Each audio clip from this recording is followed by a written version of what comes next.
कुछ दिन बाद सुनहरी का दूध निकालते हैं। तभी सुनहरी कमजोरी से गिर जाती है। वो एक बार फिर उसे डॉक्टर के पास ले जाते हैं। डॉक्टर साहब, आपने तो बोला था कि ये बिल्कुल सही है, पर ये तो गिर गया।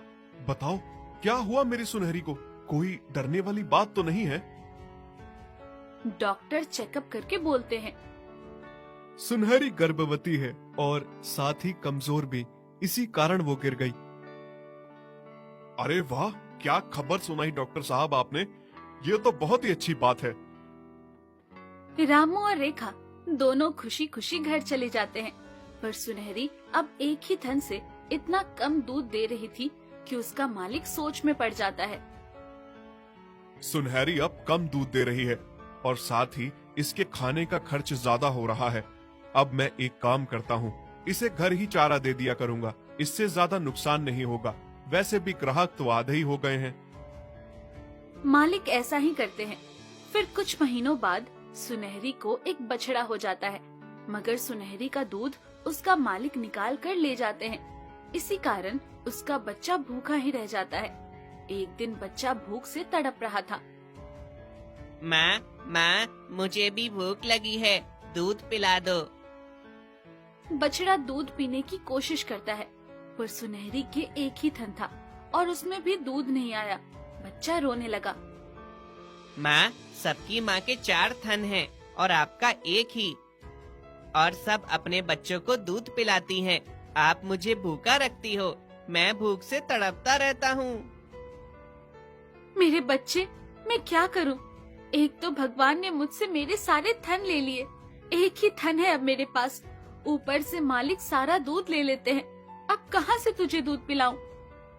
जिसकी वजह से उसे बहुत तकलीफ हो रही थी और सुनहरी का मालिक अब उसे ताजी ताजी घास खिलाने भी नहीं ले जाता। वो बस घास काट कर रख देता है, वो ताजी भी नहीं होती थी। मैं क्या करूं? मेरा बच्चा तो भूखा ही रह जाता है। सारा दूध तो मालिक ही निकाल कर ले जाते हैं। अब मैं क्या करूंगी? कैसे अपने बच्चे का पेट भरूं? सुनहरी ये बात मालिक से कहती है। तब उसका मालिक बोलता है, सुनहरी, मैं क्या कर सकता हूँ?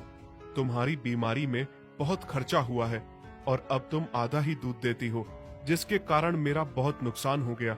बहुत ग्राहक छूट गए हैं और जो दूध तुम देती हो उससे ही घर का काम चलाना पड़ रहा है, और ऊपर से अभी तुम्हारा ये बच्चा भी है, इसको भी घास खिलानी पड़ती है।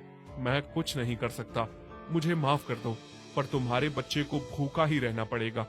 ये गाय होती तो आगे जाकर मुझे दूध देती, पर ये तो बछड़ा है। ये सब सुनकर सुनहरी मन में बोली, मालिक को क्या हो गया? मालिक तो बहुत अच्छे थे और आज ये ऐसी बातें कर रहे हैं। कुछ महीने ऐसे ही बीत जाते हैं। सुनहरी बहुत तंग हो जाती है और भगवान से बोलती है, हे भगवान, कुछ तो चमत्कार कर दे कि मेरा बच्चा भूखा न रहे। मुझे बहुत दुख होता है जब भी ये दूध मांगता है और मेरे पास नहीं होता। और भगवान, अगर कुछ नहीं कर सकते तो मुझे मार दे। एक माँ होकर भी अपने बच्चे का पेट में नहीं भर सकती तो मुझे जीने का हक नहीं है। आपने मुझसे मेरा एक थन छीन लिया। मैंने कुछ नहीं कहा, पर अपने बच्चे का खाली पेट मैं नहीं देख सकती। सुनहरी का बच्चा भूख से तड़प रहा था। ये देखकर सुनहरी बहुत रोती है।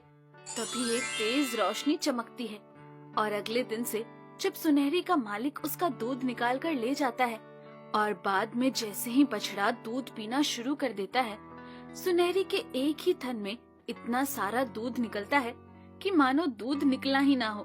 अब उसके बच्चे का पूरा पेट भर जाता है और वो शांति से सोता है। ये देखकर सुनहरी बोली, भगवान, आपका बहुत बहुत शुक्रिया। आपने मेरी बात सुन ली और एक थन होने के बाद भी मेरा बच्चा भूखा नहीं है।